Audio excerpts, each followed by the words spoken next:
Mike has been a long-time partner with RCAF USA. He's an independent cattle producer, business entrepreneur, and political activist. He serves as an outspoken, this is an understatement, he serves as an outspoken leader in addressing the rural, social, and cultural impact of current economic trends. He's a native of Evergreen, Colorado, earned his bachelor's degree from Colorado State University, later moved to St. Francis, Kansas, where he started farming and ranching. He and a small group of investors built a cattle feeding operation in '78. In '86, he left that operation and built his own independent 12,000 head feed yard nearby. He invented the Callicrate Smart Bander from the booth right here in the corner. In 2000, he formed a value-added meat company called Ranch Foods Direct. And since the mid-90s, Mike has been actively involved in social and political efforts to improve the welfare of family farms and to restore effective publicly regulated markets. He was a founding member of several farm advocacy groups, including RCAF USA, and a lead plaintiff in the class action lawsuit against the world's largest meat packer, IBP, now known as Tyson Foods. And in that case, alleging unfair and discriminatory marketing practices. So with that, Mike, welcome. And we look forward to hearing what you have to tell us.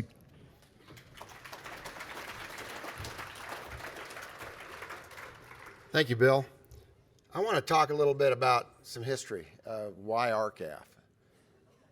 And while we're pulling up the slides there, I think one of the reasons why RCAF is NCBA. I recall those years, those early years, well, actually prior to RCAF, going to the NCBA meetings. And of course, we were there when NCA became NCBA, when they merged with the checkoff, opposing that. But then we gave it a chance, and we went to some NCBA conventions. And I just never forget Dr. Max, how articulate he was, and how effective I think he was. And we actually got some policy, with Leo McDonald, Herman Schumacher, Johnny Smith, a bunch of groups, a bunch of folks from Oregon came, and we got what the policy we wanted that winter. But by the summer NCBA meeting, they had reversed it all. Really, what we did is we woke them up, and then we got nowhere.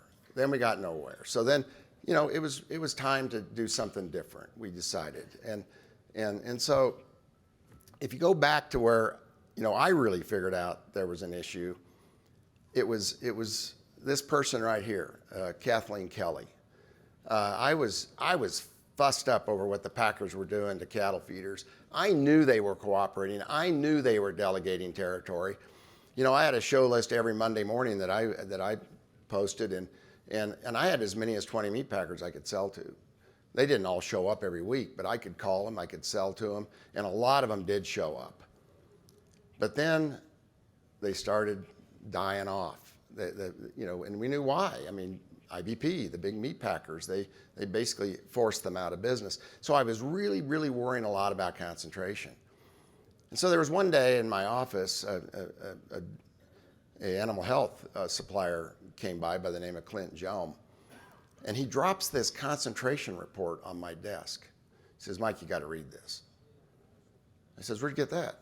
He says, my father-in-law got it. He was in Meeker at a coffee shop, and a guy gave it to him, Meeker, Colorado. And so here it was. I read it, and I was just totally blown away with this report. It explained everything that was basically wrong with the cattle business. And here I am, in the cattle business, had dedicated my life, invested everything I had, and I was just, I just felt like we were all being played for fools with the big meat packers and the way they were treating us. And so that's what really, really got me going with Kathleen. And as a result of that, I called Kathleen, and she says, what are you doing with that report? She said, that has not even been released yet. I gave it to my dad to have it edited. I didn't mean for him to share it, which he shared it. And of course, then I cranked up my fax machine. And of course, I had like 300 people on a fax list. But that got Kathleen and I, all of that work we were doing at the time, got Kathleen and I invited to the governor's conference in South Dakota, Governor Janklow. And here's just a quote from Kathleen during her part of the presentation, which was a day-long conference in Pierre. And she said, "There is no question more critical to cattle producers today than whether or not their price is affected by packer concentration." This guy was also at the governor's conference. Bob Peterson, CEO of IBP. There is no stopping it. Concentration. This is an evolution that's going to take place in spite of whoever is in the way. And this is a quote taken from the 1996 Meat and Poultry magazine. So Bob's pretty confident. You know, he's and had every right to be. I mean, actually, he was 100% right. But here we are with, you know, a bunch of us starting to gather and compare notes and starting to work together. And Staten Weldon writes an article for the West Texas Weekly, and all of a sudden you see a letter from Sam Britt, and you start seeing people starting to coalesce. And Leo's talking about trade, and that's absolutely feeding into this problem of concentration and sourcing outside of the marketplace and importing livestock to reduce prices paid to cattle producers. And so this is all very important stuff. And by the end of the conference, Bob Peterson at the very end in the panel part of the conference, I was on one end of the table and Bob Peterson was on the other. And Johnny Smith asked the question about Peterson. Peterson had said they do not import livestock. They do not import. He said, we do not import. And so Johnny Smith got up and he says, well, Bob, what are those trucks that are running up and down? Is it Interstate 29? Is that the one? And Bob says, oh, well, those are not imports. And I leaned forward and looked down the table at Bob and I said, hey, Bob, those are imports. And he just blew up. I mean, terrible things came out of his mouth. Bruce Bass was sitting right down here on the front row, the head buyer for IBP. And he's going like this. And Bob Peterson never spoke in public, at least not in front of a mixed group. He never spoke in public again after that. He showed the personality of IBP. Mean, angry, retaliatory, and you know, it was worth learning. So we did put a lot of pressure on. We gathered, we decided that, you know, thanks to Staten really, we ended up putting a group together, and Sam Britt was friends with the attorneys, and we put this group together in Amarillo, Texas, and basically the attorneys told us about the Packers and Stockyards Act and how we really thought we could win a case if we could bring a case based on the Packers and Stockyards Act. I mean, the clear language of the act basically says you can't show preference, you can't retaliate, you can't discriminate, you can't do anything. These are the words of the Packers and Stockyards Act. You cannot do anything that even so much as affects competition. You can't do that. And so we filed the picket case. And then within a short time, we filed the case. It's moving forward, and it's now 1998, and I've got 14,000 cattle in my 12,000 head feedlot. Can't sell them. How could you have 14,000 in a 12,000 head feedlot? Well, because they kept coming in, and I wasn't getting rid of them. And so I called up Dan Glickman, and I said, Dan, and of course I knew him. I'm in Kansas. Dan's a former legislator from Kansas. I says, hey, Dan, why don't you enforce the Packers and Stockyards Act? And I wouldn't have this problem of not being able to sell my cattle. I was already down to just one packer, National Beef. No other packers would buy from me, but National, I'd been delegated, I suppose, National Beef, and they were buying my cattle with zero competition. I mean, it's a take it or leave it price. And Dan Glickman said, well, you know, Mike, in this modern day of globalization, we need big meat packers that can do business globally. That was it. That's the whole globalization thing. And we just don't fit in that model.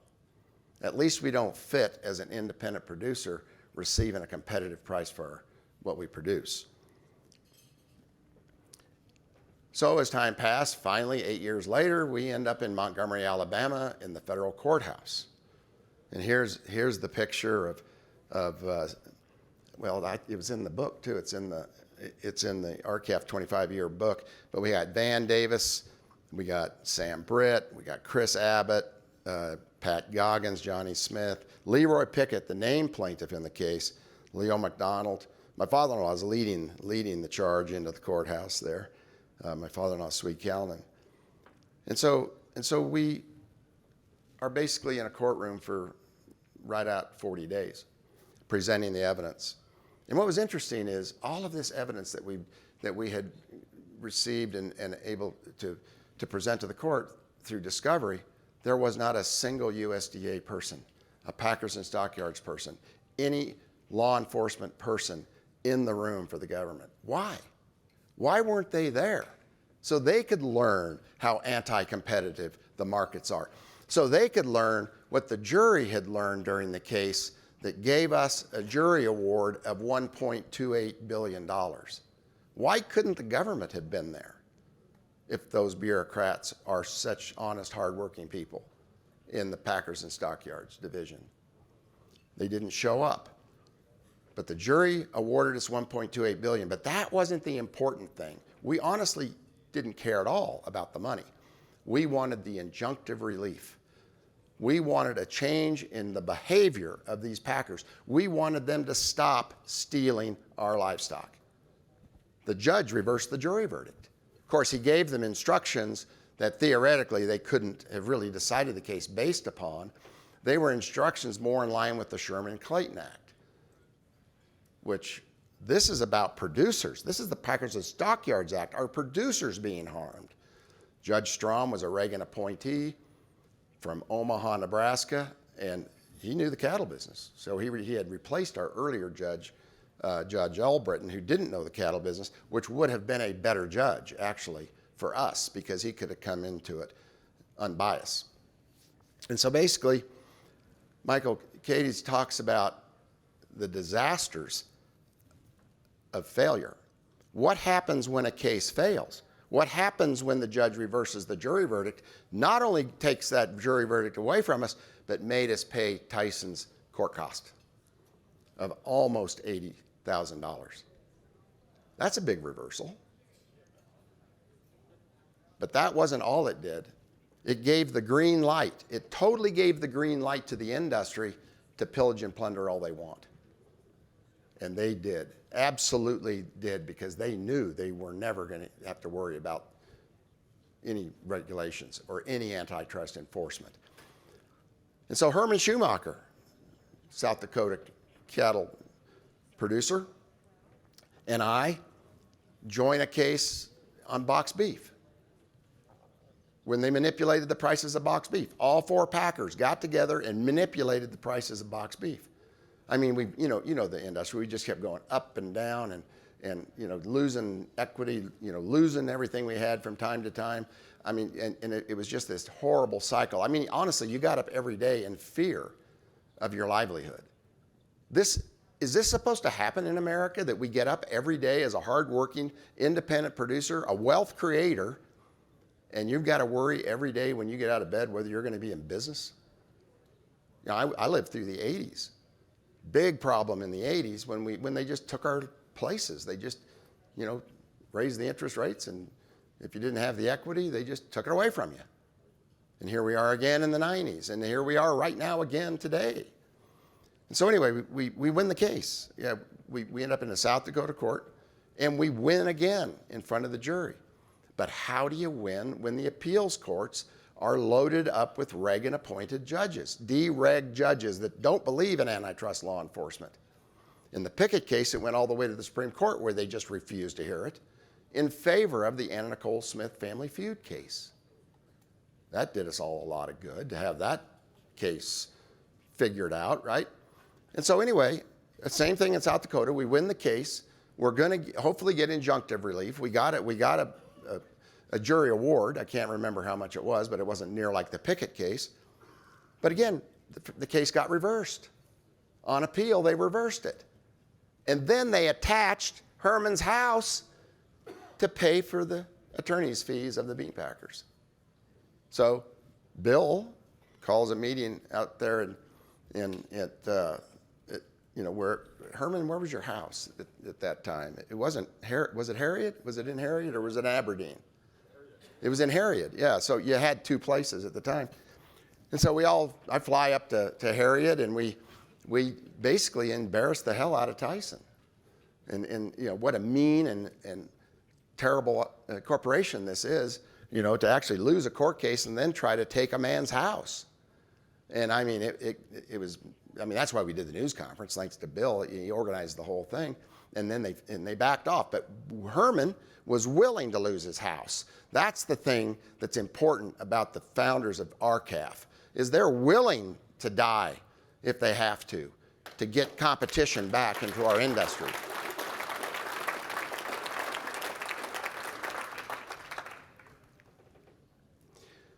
Catastrophic results of losing.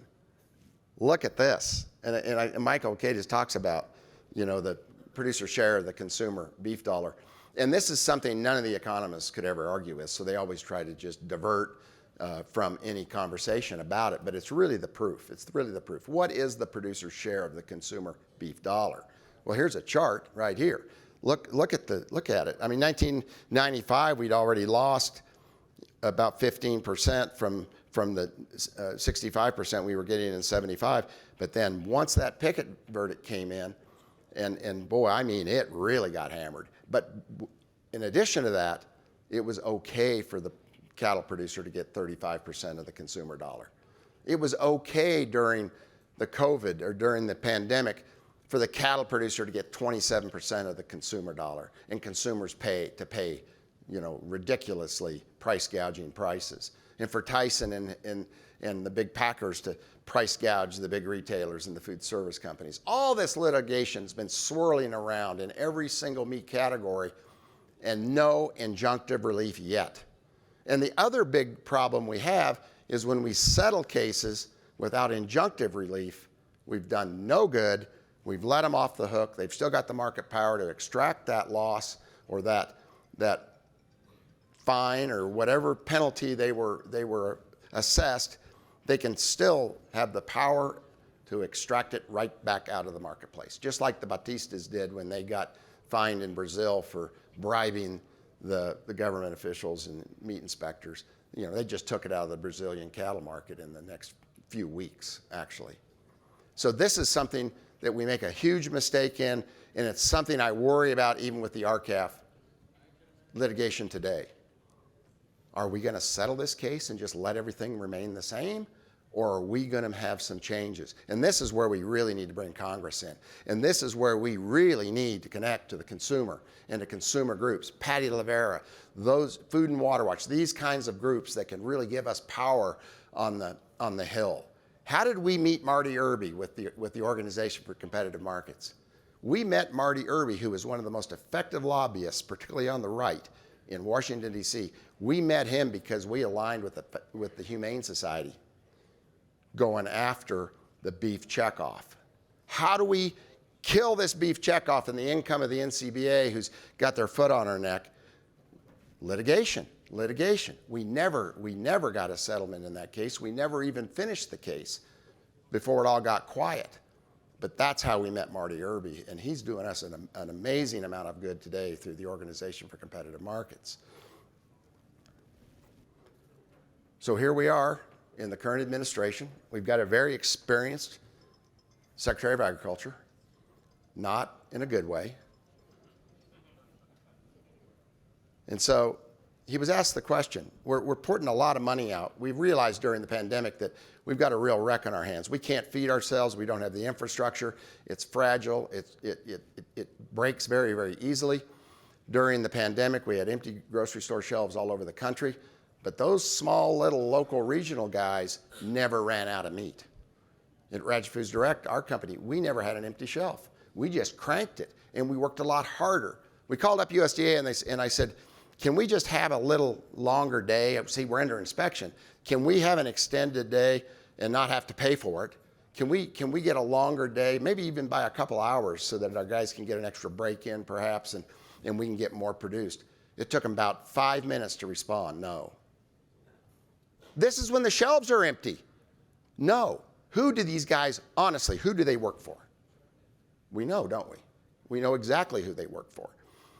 And Vilsack pours all of this grant money into these local regional plants, which, by the way, now are failing right and left because they do not have market access. You can't just call up Walmart and sell all your meat, or Whole Foods and sell your meat at a profit. It's not going to happen. You can't get market access. It's wholesale market's over.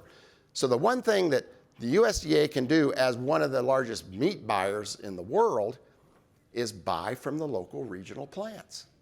Think what we could do for the cow and bull market if we could just sell ground beef into the USDA system.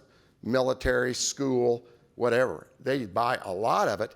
And so the federal government won't stop buying food from meat packer tied to bribery case.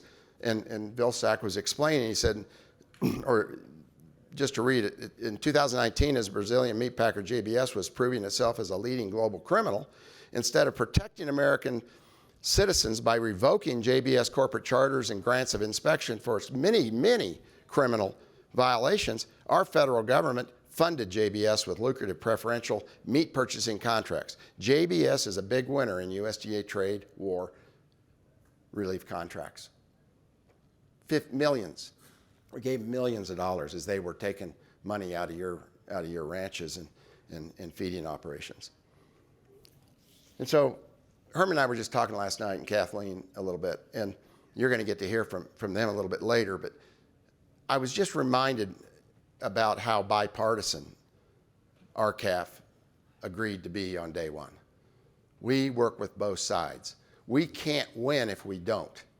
And we don't, and of course it's only gotten way worse over the years, the divide between the Democrats and the Republicans. And it's like a little sideshow. I think it was Shad and I were talking about, it's two wings on the same bird of prey. You know, we're being played. I mean, they honestly just respond to the money that's going in their pockets. And so here we are on K Street. This happens to be the day of Obama's inauguration. Of course, Herman, being a dear friend of Senator Daschle, we get an invite to their offices where they have this really cool layout of, you know, reception and so forth, and everybody's there. I mean, the lobbying firm, Alston & Berg, the law firm, is a really big lobbying outfit with a whole bunch of attorneys in it.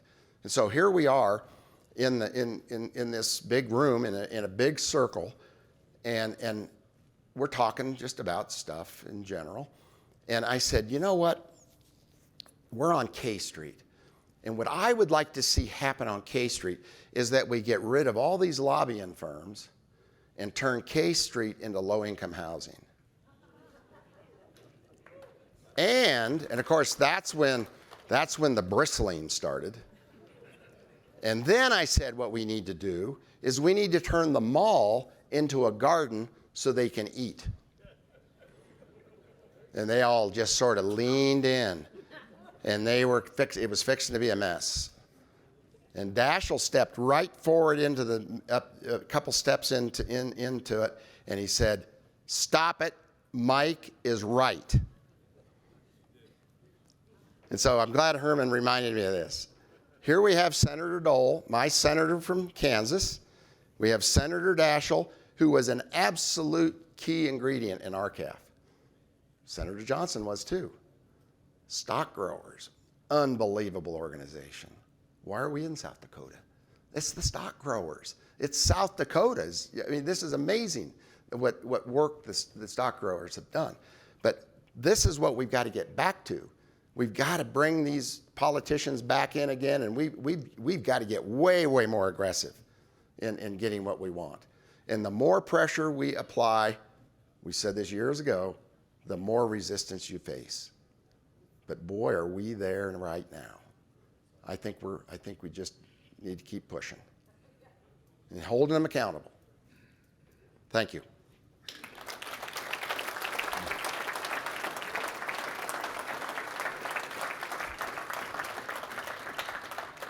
Got time for questions? Comments?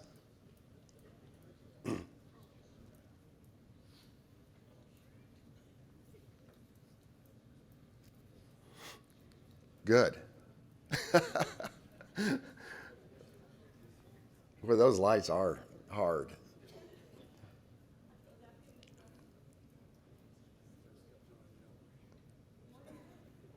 Right here. Are you connected with Callicrate banders? Could we use some of those in DC? You know, that was. Do you all remember Jeannie Charter from Billings, Montana? The original Chekhov protester, Jeannie Charter. Years ago, she says, "Hey, Mike, you know, we started the Callicrate Bander in 1991, so it was well before I met Bob Peterson." But Jeannie Charter just really, that was her original idea, is that should be used more broadly. Yeah. The problem is it's kind of a painless, you know, it's not quite stressful enough to suit me for that purpose. So, yeah, thank you for that. Oh. All right, well, thanks, everybody. All right.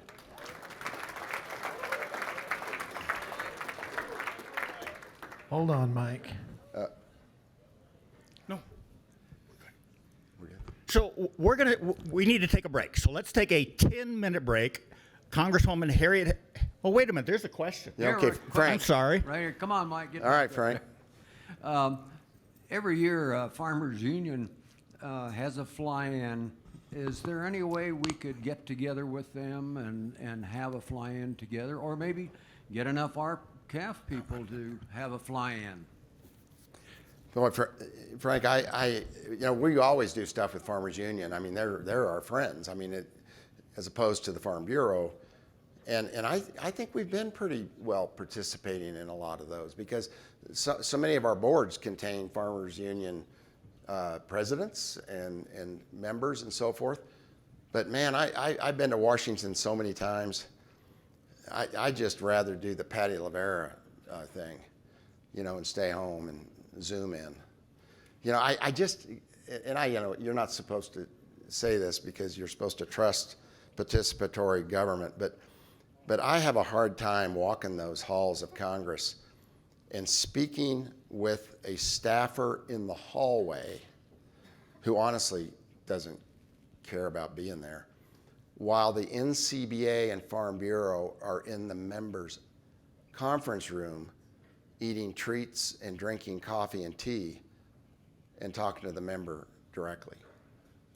This is just how I've felt in the many trips I've taken. And I know, but lately OCM has done a lot, they've done a lot more good. And so I think it's worth, Frank, you know, taking those trips to DC, but man, it's got to start working. We're losing too many operators. These farms are getting way too big, and Bill Gates is buying way too much land, and I don't want to be his farmer. So, thanks. Thank you, Mike.